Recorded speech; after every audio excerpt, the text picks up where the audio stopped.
Lesson 2, Relationships and Ecosystems. Why do organisms compete? Life in an ecosystem is a constant struggle. Food, water, space, and other resources are restricted. Organisms struggle to get their share of each resources. This fight for limited resources is called competition. Who competes in an ecosystem?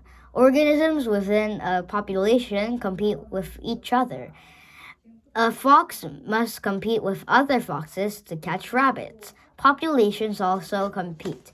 Foxes and hawks, for example, both eat rabbits. Since there's a limited number of rabbits, the two predator populations compete for food.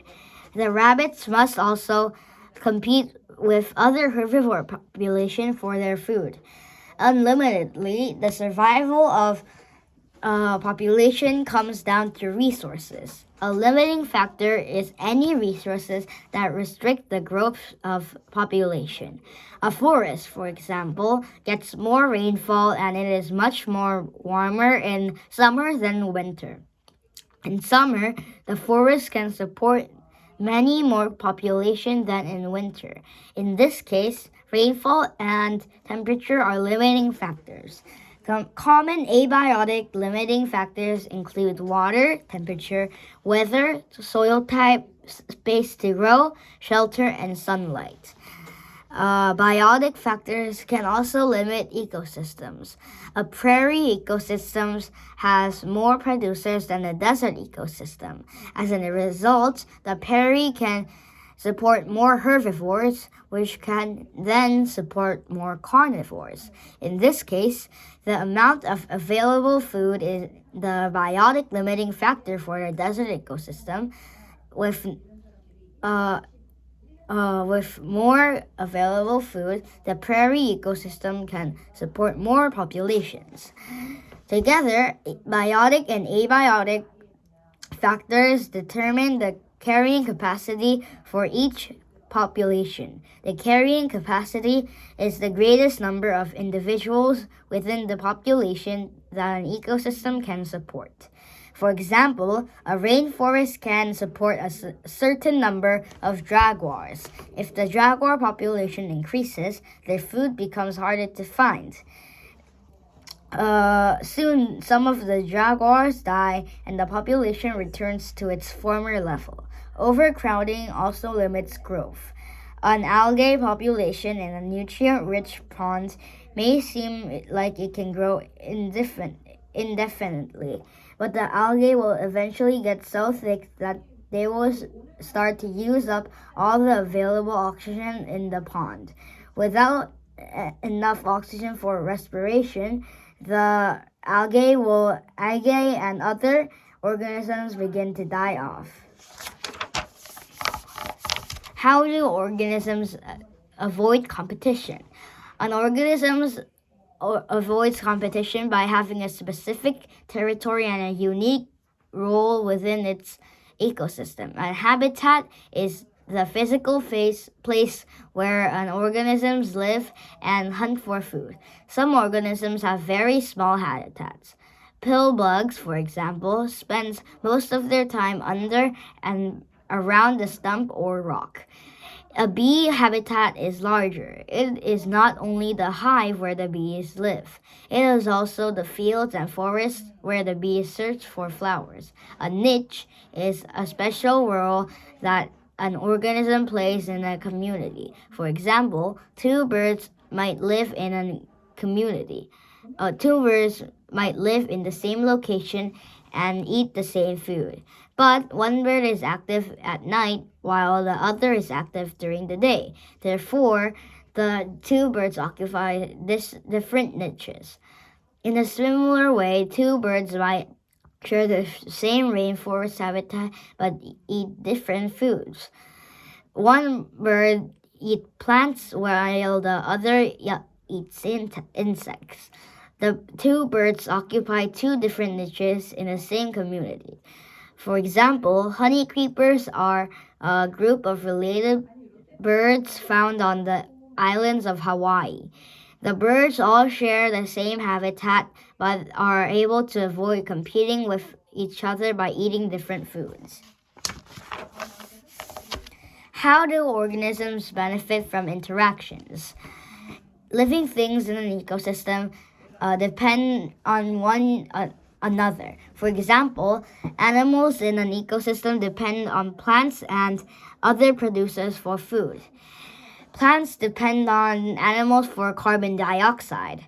These interlocking relationships are examples of interdependence. Interdependence is the reliance of organisms on other organisms for their survival. Some forms of interdependence are linked more closely than others. Symbiosis is a relationship between two or more kinds of organisms that last over time. Mutualism, a symbiotic relationship that benefits both organisms, is called mutualism. The relationship between a pollinator and a flowering plant is an example of mutualism. The pollinator, usually an insect or a bird, gets sweet nectar from the flower. The plant gets its pollen transported to the pistil of another flower. Both organisms gain from the relationship. The relationship between ants and acacia trees is another example of a mutualistic relationship. The acacia tree provides food and a home for the ants. In turn, the ants defend the tree against other insect pests. How successful is this relationship? Scientists use chemicals to get rid of the ants on an acacia. Without the ants, the tree soon died. Another example of mutualism can be seen in lichens. A lichen is actually two different organisms, fungus and alga, that live together. The fungus provides the alga with nutrients and a home. As a result, the alga doesn't dry out. The alga, in turn, provides the fungus with the food and oxygen. Commensalism.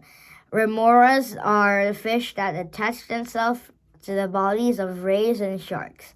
The remora gets food scraps, transportation, and protection from the ray. What does the ray get from the remora? While the remora does not hurt the ray in a way, it does not help the ray either. A symbiotic relationship that benefits one organism without harming another is called commensalism. Another example of commensalism is orchids growing on a tree in a rainforest. Rather than roots in the ground, orchids anchor themselves in a high tree. This situation helps the orchid but does not hurt the tree. So it is an example of commensalism. Barnacles growing on the back of whales are also commensal.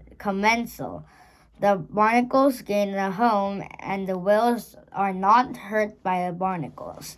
Sometimes it is difficult to tell if a relationship between an organism is an example of commensalism. The clownfish, for example, lives amongst the tentacles of the sea anemone.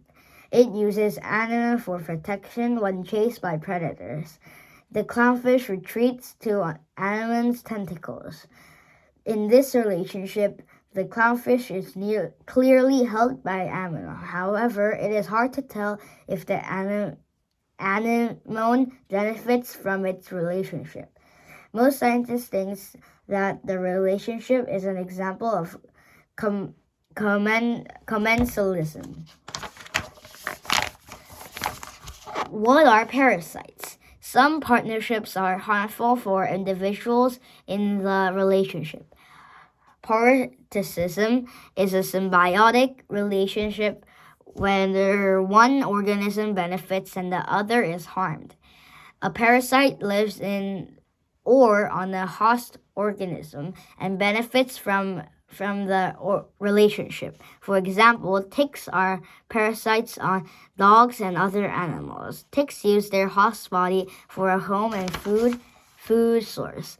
A tick attached itself to a host, then harms the host by taking some of the host's blood.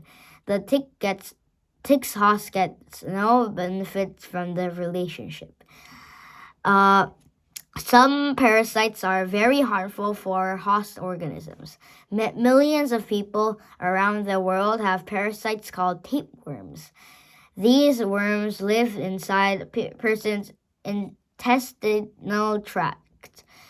Tapeworms more than 70 centimeters in length have been found on humans. Tapeworms can harm their host by causing fevers and digestive problems. Other dangerous parasite is a lamprey. Lampreys are parasitic fish. They use their sucker-like mouth to attach themselves to other fish. They harm their host by sucking out its blood and other body fluids. Some parasites are processed, including the species of Amobia, and causes a disease called dysentery. Dysentery Amoebius enters the host body through contaminated food or water. The protist that causes sleeping sickness in Africa lives in bodies of cows and other large animals. When these animals are bitten to flies, the flies transfer the protist to humans, causing the disease.